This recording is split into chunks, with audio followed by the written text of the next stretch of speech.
رمضان آ گیا رمضان آ گیا رمضان۔ پیارے بچوں، ہمارے اسکول فرینڈز ہوتے ہیں، محلے کے بھی دوست ہوتے ہیں، اسی طرح ہمارے کزنز اور بہن بھائی بھی ہوتے ہیں۔ ان کے ساتھ ہم کھیلتے ہیں اور اپنی لائف انجوائے کرتے ہیں، مگر ہمارے ان اچھے بھلے ریلیشنز میں اس وقت خرابی آ جاتی ہے جب کوئی آ کر ہمیں کسی دوست یا کزن کے بارے میں کوئی نیگیٹو بات بتاتا ہے۔ فار ایگزامپل، فیضان بھائی آ کر بولے، غلام رسول بھائی، ببلو بھائی آپ کی نئی بائی سائیکل سے جالس ہو رہے ہیں، ان سے ذرا بچ کے رہیے گا۔ اور پھر میں فیضان بھائی کی بات پر یقین کرتے ہوئے ببلو بھائی کو برا سمجھنے لگوں اور ان سے برا بہیو کرنے لگوں، حالانکہ مجھے اصل حقیقت کا نہیں پتا۔ پارہ 26 سورہ حجرات آیت نمبر 6 میں اللہ پاک ارشاد فرماتا ہے، یا ایھا الذین آمنوا ان جاءکم فاسق بنبأ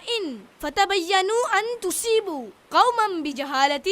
فتصبحوا علی ما فعلتم نادمین، جس کا ترجمہ ہے کہ اے ایمان والو، اگر کوئی فاسق تمہارے پاس کوئی خبر لائے تو تحقیق کر لو، کہیں کسی قوم کو انجانے میں تکلیف نہ دے بیٹھو، پھر اپنے کیے پر شرمندہ ہونا پڑے۔ یعنی اے ایمان والو، اگر کوئی فاسق تمہارے پاس کوئی خبر لائے جس میں کسی کی شکایت ہو تو صرف اس کی بات پر بلیو یعنی اعتماد نہ کرو، بلکہ تحقیق کر لو کہ وہ صحیح ہے یا نہیں، کیونکہ جو گناہ سے نہیں بچا وہ جھوٹ سے بھی نہ بچے گا۔ اور اگر حقیقت جانے بغیر کسی کو تکلیف دے دی اور بعد میں معلوم ہو کہ خبر غلط تھی تو پھر شرمندگی ہوگی۔ پیارے بچوں، اس آیت سے معلوم ہوا کہ دین اسلام ان کاموں سے روکتا ہے جن سے سوسائٹی کا امن خراب ہوتا ہے، اور وہ کام کرنے کا حکم دیتا ہے جن سے سوسائٹی میں امن و سکون آتا ہے۔ جیسا کہ بیان کی گئی آیت مبارکہ کے حکم پر اگر ہم عمل کریں تو ہمارے معاشرے میں امن آ سکتا ہے، کیونکہ ہمارے یہاں لڑائی جھگڑے ہوتے ہی اس وجہ سے ہیں کہ جب کسی کو کوئی اطلاع دی جاتی ہے تو وہ اس کی تصدیق نہیں کرتا، بلکہ فوراً غصے میں آ جاتا ہے اور وہ کام کر بیٹھتا ہے